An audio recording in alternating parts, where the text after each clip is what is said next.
जय हिंद my dear student, my name is Dharmendra Saxena. Welcome to my channel.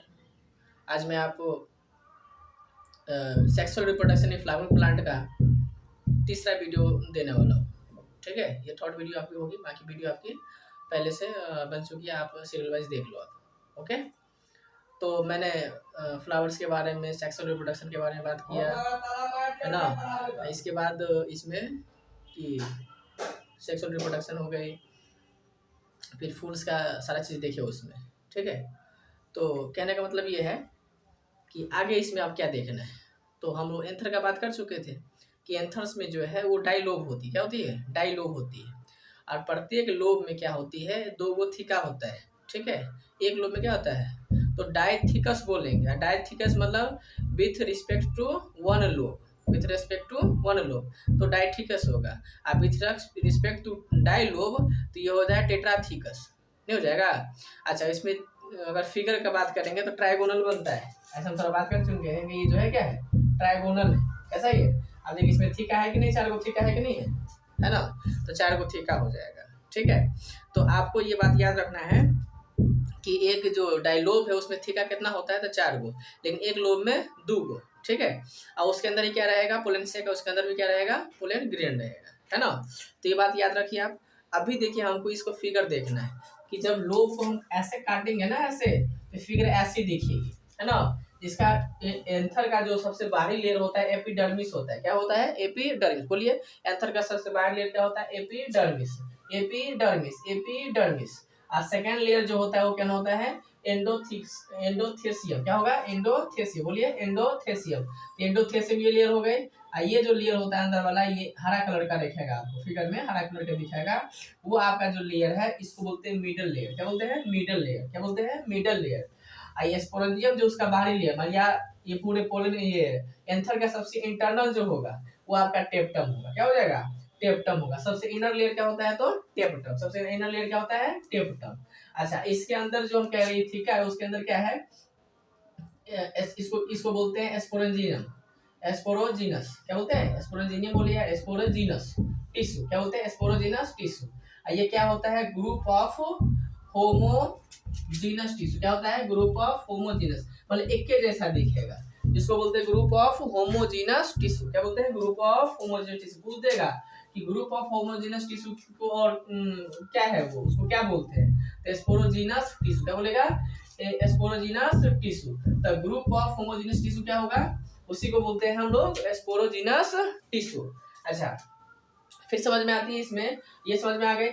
आप देखते हैं कि लेयर्स का काम क्या है, ये कैसा है, कैसा देखने में लगता है। तो ये एपिडर्मिस को याद रखिएगा कि सबसे बाहरी लेयर आउटर है, नहीं तो क्या है? आउटर मोस्ट लेयर है। कैसा लेयर है? आउटर मोस्ट लेयर है। ये सिंगल लेयर होता है, ये प्रोटेक्ट करता है, प्रोटेक्टिव इसको बोलते हैं। अच्छा, इसके बाद सेकेंड नंबर पे जाता है एंडोथेसियम। एंडोथेसियम क्या बोलते हैं? Below the epidermis. ये एपिडर्मिस के नीचे होता है। क्या होता है? एपिडर्मिस के नीचे होता है। एपिडर्मिस क्या होता है? ये नीचे होता है। ये भी सिंगल लेयर होता है। क्या होता है? ये भी सिंगल लेयर होता है। ऐसा मेन रोल क्या है? Dehiscence, dehiscence. ठीक है, डी हिस सेंस। इसमें जब पोलन ग्रेन फटेगा तो इसमें इसको इसका रोल इसमें उनमें ज्यादा होगा। ठीक है, पोलन ग्रेन फटने के बाद, पोलन सेक फटने के बाद, तो ये मेन रोल का क्या है? डिस हिसी सेंट, डिस डी हिस सेंट। थोड़ा सा इसको पढ़िए दो चार बार। डी हिस सेंट, है ना। अच्छा, मिडल लेयर में क्या है? मिडल लेयर, मिडल लेयर में आएगा भाई, ये 2 से 3 लेयर होता है। अब बड़ी पतली पतली थिक लेयर होती है, बड़ी पतली पतली होती है लेकिन थिक लेयर होती है। लेकिन डबल लेयर होगा इसमें, 2 से 3 लेयर हो सकता है। ठीक है, अच्छा, ये है एफीमेरल। ये क्या है? एफीमेरल, जो नॉन परमानेंट, ये परमानेंट नहीं होता है, नहीं होता है परमानेंट नहीं, टेम्पोररी आता है। क्या होगा? टेम्पोररी होता है। क्या होता है? ये टेम्पोररी होगा। ठीक है, अच्छा, फिर आप देखिए आगे, ये टेप्टम के बारे में, ये इनर मोस्ट है। क्या है? सबसे अंदर का भाग है। ये provide nourishment to pollen grain. ये क्या करता है? नरिशमेंट, ये प्रोवाइड करता है नरिशमेंट को पोलन ग्रेन। अच्छा, हैज, ये कह रहा है has dense cytoplasm more than one nucleus. इसका जो साइटोप्लाज्म होता है डेंस होता है, किस कंपेयर में? वन न्यूक्लियस के कंपेयर में। तो आपको ये काम भी पता चल गया। ठीक है, ये एंथर्स का वॉल लेयर था, इसका फीचर था। एंथर्स का वॉल लेयर है, ये इसका फीचर है। अब इस पे कुछ क्वेश्चन बनेगा। Swollen portion of the stalk of flower. तो swollen portion stalk of flower क्या बोलते हैं? थैलेमस बोलते हैं। क्या बोलते हैं इसको? थैलेमस बोलते हैं। क्या बोलते हैं इसको? थैलेमस बोलते हैं। अच्छा, फिर क्वेश्चन पूछेगा कि फ्लावर इज ए, इसका आंसर हो जाएगा C, flower is A. Flower is A, तो फ्लावर इज ए क्या है यहाँ पे? तो ये मॉडिफाइड रिप्रोडक्टिव सूट है। मॉडिफाइड रिप्रोडक्टिव सूट है। ये पहले से टिक लगी हुई है ना, इसलिए बार वीडियो बनाया था, गड़बड़ हो गया, फिर से दोबारा बना रहा है ना। तो चलिए अब हो गया। अब ये फिर इस पे कर रहा है, एक और क्वेश्चन कह रहा है कि इसको कॉलम को मैच करना है। कॉलम को क्या करना है? मैच करना है। कॉलम को मैच करना है। तो ये कैलिक्स जो है वो कैलिक्स सेपल होता है। क्या होता है? कैलिक्स क्या होता है यहाँ पे? सेपल होता है। कैलिक्स क्या यहाँ पे? सेपल होता है। कैलिक्स क्या होगा यहाँ पे? सेपल होगा। और करोला को क्या बोलते हैं? पेटल। करोला को क्या बोलते हैं? पेटल। करोला को क्या बोलते हैं? पेटल। ये जो एंड्रोसियम है आपका, एंड्रोसियम, इसको स्टेमन बोलते हैं। एंड्रोसियम क्या होता है? स्टेमन, मेल पार्ट है फूल का, तो फूल का मेल पार्ट के एंड्रोसियम ना बोलते हैं। क्या बोलते हैं?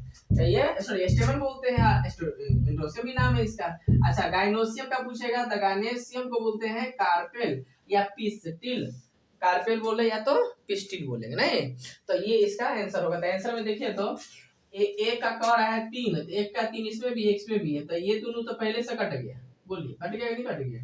अब बी के कौन आया आपका? बी का 2 आया, तो बी का 2 इसमें, बी का 2 नहीं ना है इसमें, ये तो खत्म ही हो गया। आंसर क्या हो जाएगा? 1 नंबर क्वेश्चन में। जब नीट में क्वेश्चन सॉल्व करेगा इसी प्रकार से करना पड़ेगा, जल्दी जल्दी। ठीक है, कि वहाँ समय नहीं रहता है। 180 क्वेश्चन पूछता है उसमें टोटल, आपका फिजिक्स है, केमिस्ट्री या बायो लगा के, तो 180 क्वेश्चन सॉल्व करने में समझ रहे ना, इस फास्ट करना पड़ेगा। यहाँ पे ये है, अब आ रहा उससे मतलब नहीं है, फास्ट आना चाहिए, है ना। अगर फास्ट नहीं आएगा तो रिजल्ट नहीं होती है इसमें। जो भी कंपटीशन एग्जाम है, अब ये सीट के लिए मारामारी हो रहा है, होता है कि नहीं होता है? सबको चाहिए सरकारी गवर्नमेंट कॉलेज, तो सरकारी और कॉलेज चाहिए आपको, तो बड़ी जम के ना मेहनत करना पड़ेगा, है ना। तो इसलिए मेहनत आपको जम के करना पड़ेगा और फास्ट काम करना पड़ेगा। ऐसा नहीं कि थोड़ा पढ़ लिए हो गए, नहीं, आपको एकदम कंफर्म जो चीज़ समझ में आती है उसको बार बार आप क्या करें? रिपीट मारते रहिए। कि पढ़ाई का दूसरा अर्थ क्या होता है? रिवीजन। बिना रिवीजन का काम नहीं चलेगा। ठीक है, आता रहता है बच्चा को, लेकिन फास्ट नहीं करता, वो फेंका जाता है एग्जाम में। ठीक है, तो ये आपके लिए ये इतना आज लिखने काफ़ी है। ठीक है, एक बार इसको देखिए, 2-3 बार वीडियो ही देख लीजिए, 2-3 बार देख लीजिएगा ना, दिमाग में बैठ ही जाएगा इसमें। ठीक है, कोई जरूरत नहीं उतना लिखा पढ़ी करने का। ये कंपटीशन के बच्चा कंपटीशन की तरफ पढ़िए। ठीक है, तो आज के लिए इतना ही। जय हिंद, जय भारत। मिलते हैं अगले वीडियो में।